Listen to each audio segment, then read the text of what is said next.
Ladies and gentlemen, I'm very excited to welcome you to the FIVARS Festival of International Virtual and Augmented Reality Stories Award Ceremony 2017. We had 35 pieces from 14 countries this year. We had 500 attendees and we collected 1,290 votes.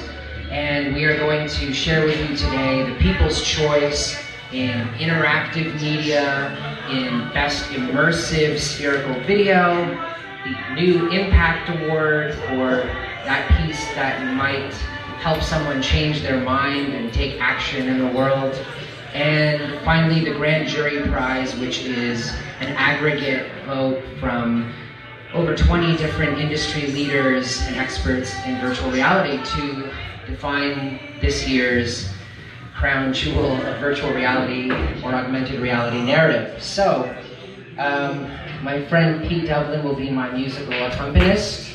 And I'm very grateful to House of VR for having hosted our event, to all of the incredible volunteers who literally made it possible, and all of our sponsors. Also to the Cadillac Lounge, who gave us this space now the third year running. It's become a tradition. We've had to move into the big space because that's how awesome virtual and augmented reality truly are. So, yeah, let's get into this. Best Immersive Narrative.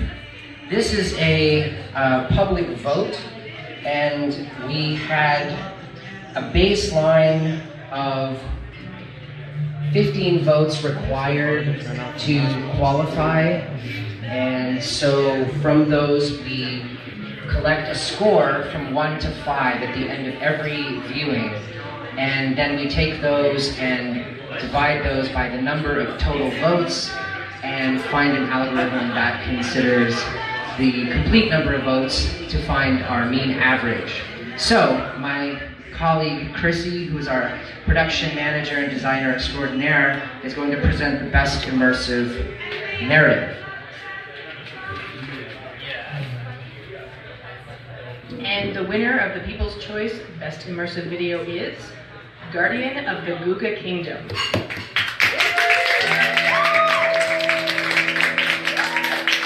Directed by Bin Wang from China. Tibet is a land of history and mysteries.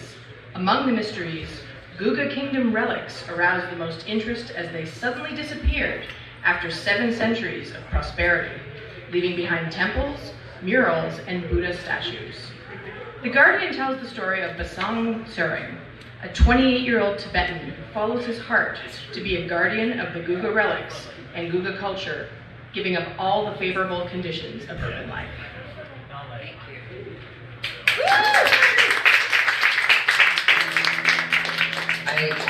I personally really love this piece because, just to explain it for those of you who haven't seen it, since it's not a movie, you basically follow this guy who's discovered a lost temple that may be thousands of years old, deep in the mountains, and has decided to take it upon himself to explore it.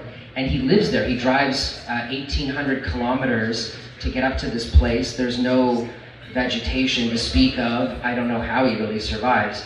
And he's got a drone, and he uses it every day to explore all of these nooks and crannies on this mountainside that just seems to go on and on, with hidden rooms and hallways and corridors. And it's just really an incredible piece from China, had an $85,000 budget, and very imaginative.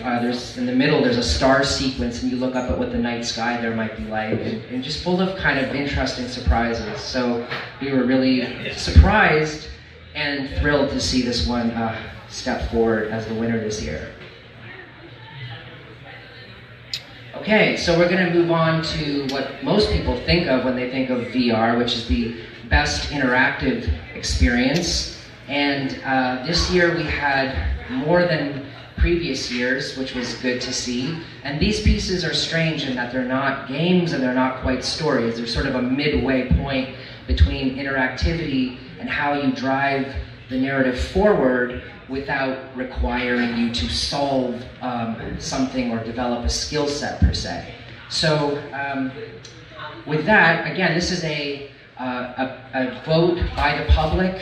Again, the minimum threshold was 15 votes out of 1,290 total collected. And I'll let Melanie, who has been extraordinarily useful to us in making this happen, tell us who the winner is. All right. The winner for People's Choice, Best Interactive Experience, is Alteration by Jerome Blanco.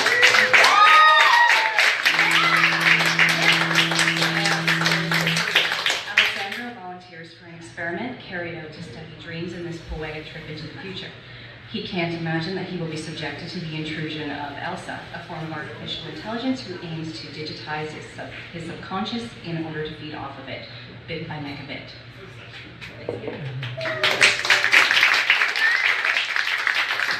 All right, so Alteration is from the same company, Okio Studios, that last year brought us I, Philip, which was where you come back as Philip K. Dick's mind inside of a positronic sort of array and try to see the world from his perspective.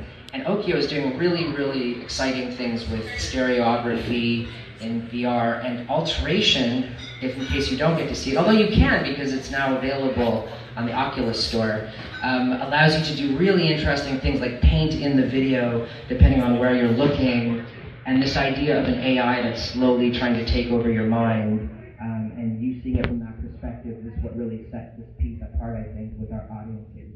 So congratulations to them.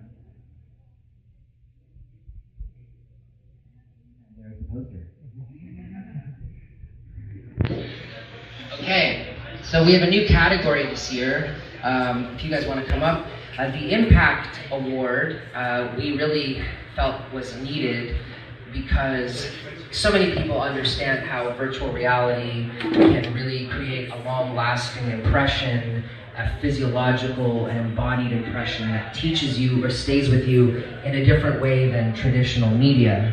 Having said that, we also, one of my reasons for running a festival like this is the hope that it can do something to change the world and make it better, or to educate us about something. So we created the Impact Award this year, and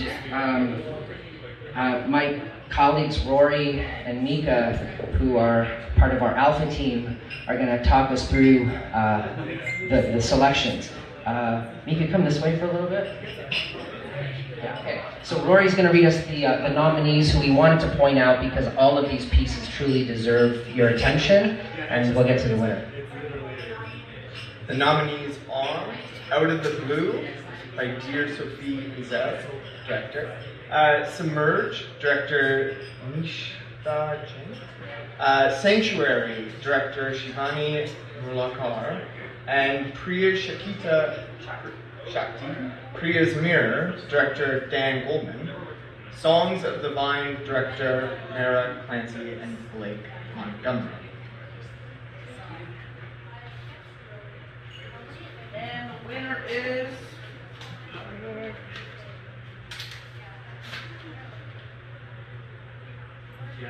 Priya's Mirror, directed by Dan Goldman. India, USA, named as a gender equality champion by UN Women, augmented reality-enabled comic book heroine, Pura's mission to fight violence against women continues.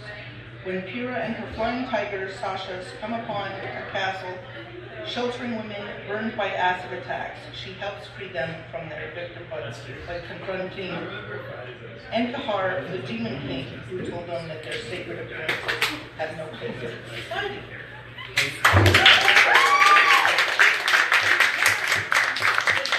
So Priya's Shakti is a comic series created by Dan Goldman, and it's actually quite successful in India, which is important given that the territory is the one which is discussing these problems of sexual violence and acid attacks, motivated obviously by difficult cultural or religious or socio-political reasoning.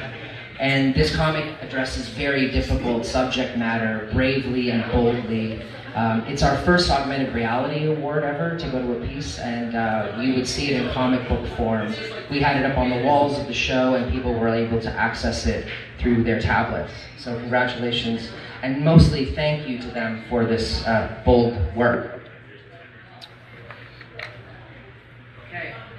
So, the Grand Jury Prize, my friend Jessica, who is my senior event producer and goes through the trenches of all of this stuff with me, is here to help present the Grand Jury Prize. This is a piece that is voted on by votes from many different industry leaders or experts or technologists or storytellers or media gurus, and we take their top 3 and we see if there's a common thread. And oftentimes it's quite different than the popular vote, and sometimes it's the same. So, Jessy, if you don't mind presenting the Grand Jury Award. The winner, there we go, of the Grand Jury Prize goes to Manifest 99.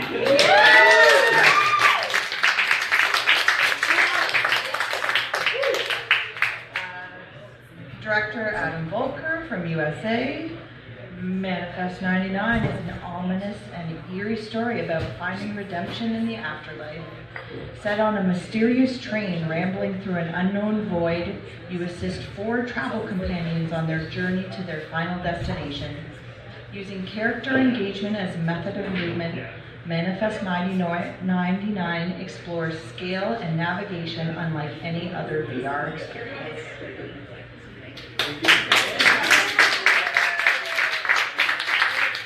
This was almost a unanimous vote by our judges, I have to say. There was a combination of things that were going on here, and I have to also point out that really there was some that were extremely close to winning in every category, and there really was no giant gaps. So it was very educational. I mean, we're talking in some cases a .003 differentiation between a final vote. And again, none of these things are absolute. You know, it could have meant that somebody went to the bathroom at the wrong time, or that they dropped a couple of voting cards. So they're all worthy. But Manifest also, in the grand jury, went further than that. And I think it's because there was a combination of it evoking a sense of dread, nostalgia, fear, surprise, wonder, sadness, anger, curiosity, frustration. And to have all of those things wrapped up in 10 minutes is pretty extraordinary. And without language. It's a non-language driven piece, so truly anybody could interpret this. Moreover, Flight 99 Studios is doing some really, really interesting work going forward, and they're a studio to look out for. So we congratulate them on their brave and interesting work. Even if this is popular here, I don't know that it would be found on game stores, you know, where people are not going to go and buy a 10-minute experience necessarily. So hopefully this will help to shed some light on pieces like this and bring them more to the foreground and empower people to continue to take risks and figure out what this medium really can do. I certainly know that I won't forget Manifest 99, and I won't forget any of the other pieces that we saw this year. So to everybody here, to everybody who's been a part of this that made that kind of thing possible, truly you are pioneers at this stage, and I hope that you'll remember that you were there when it all started. So thanks again to everyone, and that's FIVARS 2017. Big round.